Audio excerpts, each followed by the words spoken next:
For years, we've refused to release the audio recording, out of respect for the families. But the public deserves to know what haunts those mountains. In the summer of 2012, Jamie Keller and Lori Mortensen went camping in the Appalachians. They never came back. After a month of searching, the only thing we found was this cell phone, caked in mud. On it was a single audio file, a recording of their final, horrifying days. We still don't know what happened to their bodies. But we know how it started. This is Jamie's story, from her own words. Run, Jamie, run. That was the last thing I heard before the world went black. I woke up staring into the cold, empty darkness, the only light coming from the stars burning like a million tiny holes in the sky. I could see the ghost of my own breath above me as I exhaled the frigid mountain air.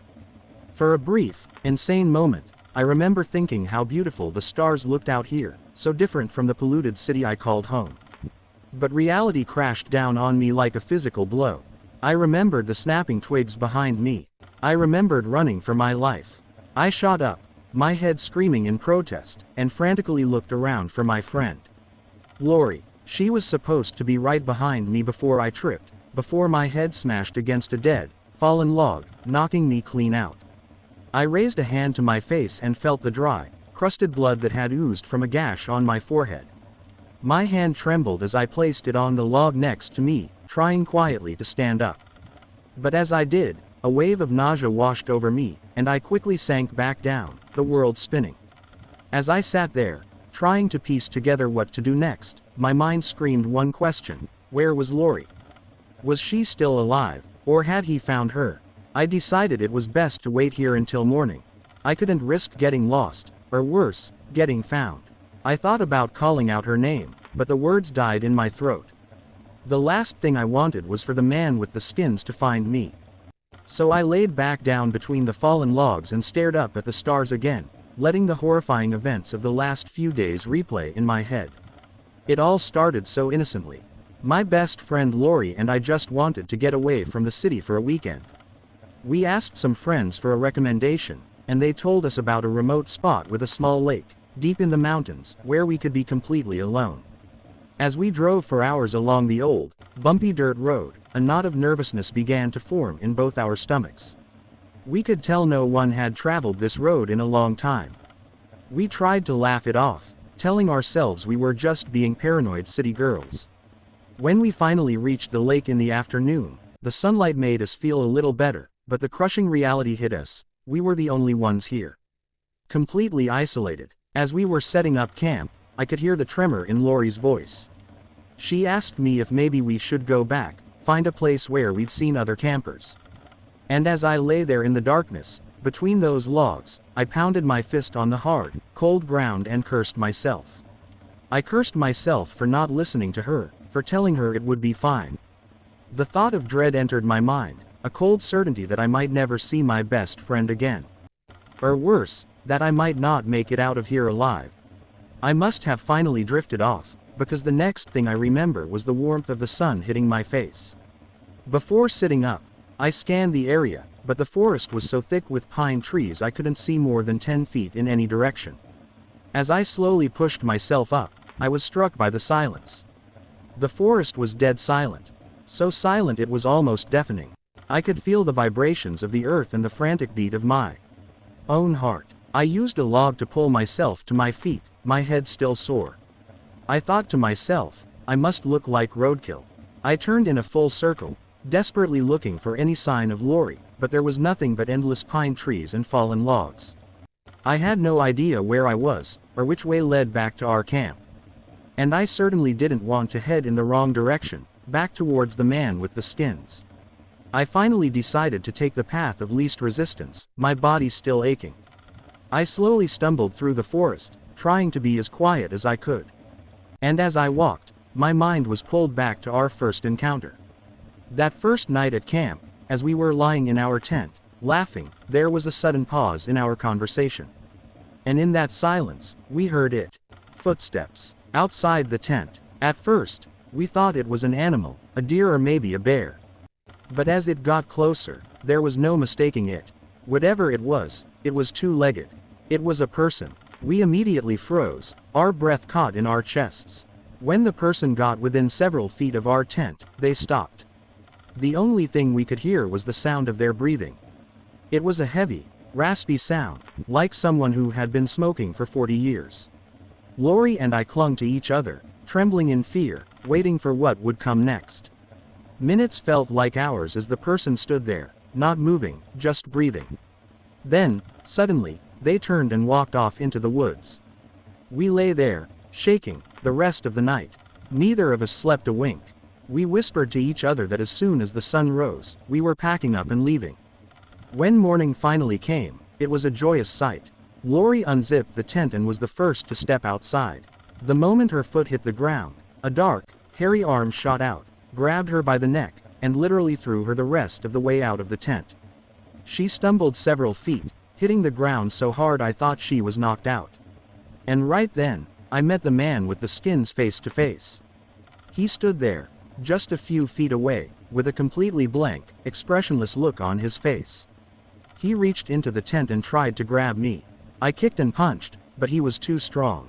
He easily got a hold of my neck and threw me out of the tent just like Lori. He then walked over to her and punched her in the face, so hard it knocked her out cold.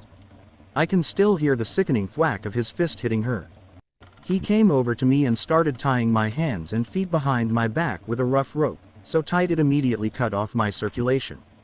He then picked up Lori's lifeless body like a sack of potatoes and carried her off into the woods. I struggled against the ropes, but they were so tight I couldn't budge the knots an inch. All I could do was lay there, praying someone would come driving down that road.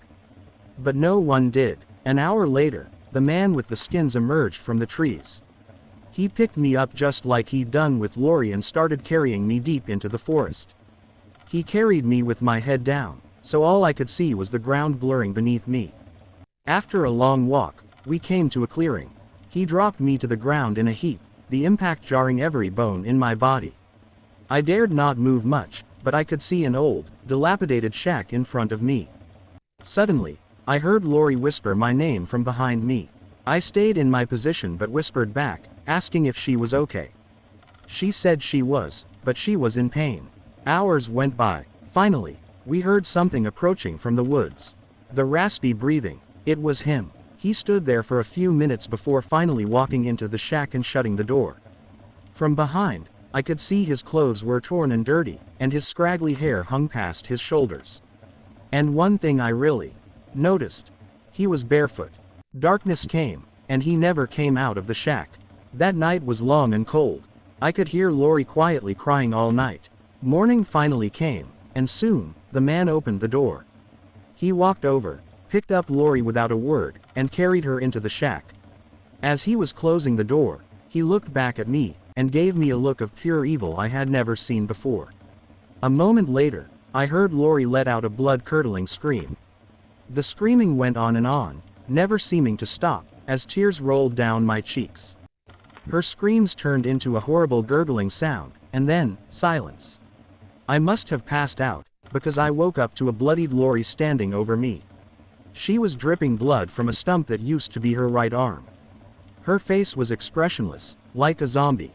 She reached down with her left hand and started to untie my ropes. After she freed my hands, she started on my feet. I desperately massaged my numb hands, trying to get the blood flowing again. Panic hit me. Where was the man with the skins? After we finally got my legs free, I slowly tried to stand, using a tree for support. I grabbed Lori by her left arm and whispered to her to stand up.